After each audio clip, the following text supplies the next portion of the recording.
Hello friends, હાર્દિક સ્વાગત છે તમારા બધાનું। તો આજે હું તમારી સાથે સરગવાના સૂપની રેસીપી શેર કરીશ। આ સૂપ ટેસ્ટમાં ખૂબ જ સરસ લાગે છે અને વેઇટ લોસમાં પણ ખૂબ જ ઉપયોગી છે। સરગવા ખાવાના ખૂબ જ ફાયદા છે, તો ગમે તે રીતે સરગવો ખાવો જ જોઈએ। તો ચાલો એકદમ ટેસ્ટી એવું તેનું સૂપ બનાવીએ।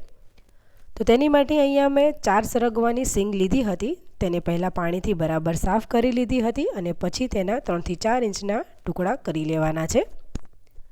ત્યાર પછી અહીંયા મેં કુકર લીધું છે અને તેની અંદર બધી જ સિંગ એડ કરી દેવાની છે।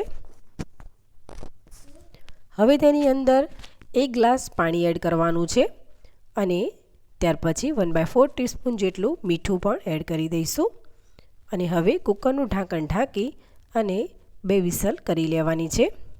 અહીંયા પ્રેશર રિલીઝ થઈ ગયું છે એટલે મેં ઢાંકણ ખોલી લીધું છે। તમે જોઈ શકો છો કે સરગવો એકદમ પરફેક્ટ રીતે બફાઈ ગયો છે। ત્યાર પછી હવે સરગવાનો પલ્પ એકદમ જલ્દીથી ફોતરાથી છૂટો પડી જાય તે માટે થઈને કુકરની અંદર જ આવી રીતે થોડુંક બ્લેન્ડર ફેરવી દેવાનું છે। તો બ્લેન્ડર ફેરવવાથી પલ્પ જે છે એ આસાનીથી છૂટો પડી જાય છે। ત્યાર પછી અહીંયા મેં એક મોટું બાઉલ લીધું છે અને તેની ઉપર આપણે ગળણી મૂકી દઈશું અને આપણે જે ક્રશ કર્યું હતું તે બધું જ તેની ઉપર એડ કરી દેવાનું છે। હવે આપણે હાથની મદદથી પણ થોડુંક સ્મેશ કરી લેવાનું છે જેથી કરીને બધો જ પલ્પ નીકળી જાય। થોડુંક આપણે હાથેથી પ્રેસ પણ કરી લઈશું। ત્યાર પછી હવે તેની ઉપર થોડુંક એવું પાણી પણ એડ કરવાનું છે। મેં અહીંયા 3 થી 4 મોટી ચમચી જેટલું પાણી એડ કર્યું છે જેથી કરીને ફોતરા જે છે એ વ્યવસ્થિત સાફ થઈ જાય અને પલ્પ નીકળી જાય। આ ફોતરાને આપણે ફેંકી દેવાના છે। તો અહીંયા હવે તમે જોઈ શકો છો કે સરગવાનો બધો જ પલ્પ એકદમ આસાનીથી નીકળી ગયો છે। ત્યાર પછી અહીંયા મેં ગેસ ઉપર એક પેન રાખી દીધું છે અને તેની અંદર એક મોટી ચમચી જેટલું તેલ એડ કરી દઈશું। તેલ ગરમ થાય એટલે 3 થી 4 મરી, 1 લવિંગ અને 2 તજના ટુકડા એડ કર્યા છે।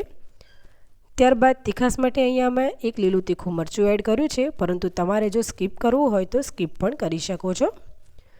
ત્યાર પછી 1 ચમચી સફેદ તલ એડ કરીશું અને 1/4 વાટકી જેટલા મેં ઝીણા કટ કરેલા કેપ્સિકમ એડ કર્યા છે।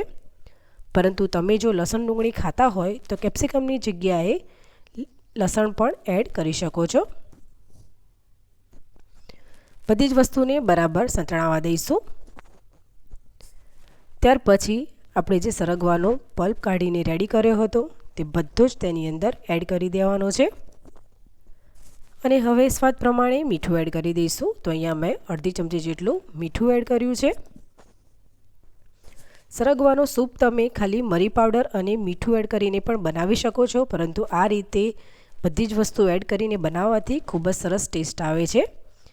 અહીંયા ઉકળી ગયું છે, તમે જોઈ શકો છો સરસ એવું સૂપ આપણું રેડી થયું છે। પરંતુ છેલ્લે ઉપરથી આપણે અડધા લીંબુનો રસ એડ કરી દઈશું। તમને જો ખટાશ ન ભાવતી હોય તો તમે લીંબુનો રસ સ્કીપ પણ કરી શકો છો, પરંતુ રસ એડ કરવાથી ટેસ્ટ ખૂબ સરસ આવે છે। ફરીથી એકવાર સરસ એવું મિક્સ કરી લેવાનું છે। તો એકદમ ટેસ્ટી એવું સરગવાનું સૂપ બનીને રેડી થઈ ગયું છે। તો ચાલો અહીંયા તેને મેં એક બાઉલમાં સર્વ કરી લીધું છે। તમે પણ ફ્રેન્ડ્સ આ રીતે સરગવાનું એકદમ ટેસ્ટી એવું સૂપ બનાવજો, ખૂબ જ મજા આવશે। વેઇટ લોસમાં પણ ઉપયોગી છે અને સરગવો ખાવો જ જોઈએ। તો ફ્રેન્ડ્સ તમને જો મારી રેસીપી ગમી હોય તો લાઈક કરજો, ફ્રેન્ડ્સ અને ફેમિલીમાં શેર કરજો અને સબસ્ક્રાઈબ કરી બેલ આઇકન જરૂરથી પ્રેસ કરજો જેથી કરીને મારા બધા વિડીયોની નોટિફિકેશન તમને જલ્દીથી મળતી રહે। તો ચાલો ફરીથી મળીશું એક નવી રેસીપી સાથે। ત્યાં સુધી આવજો। Thanks for watching.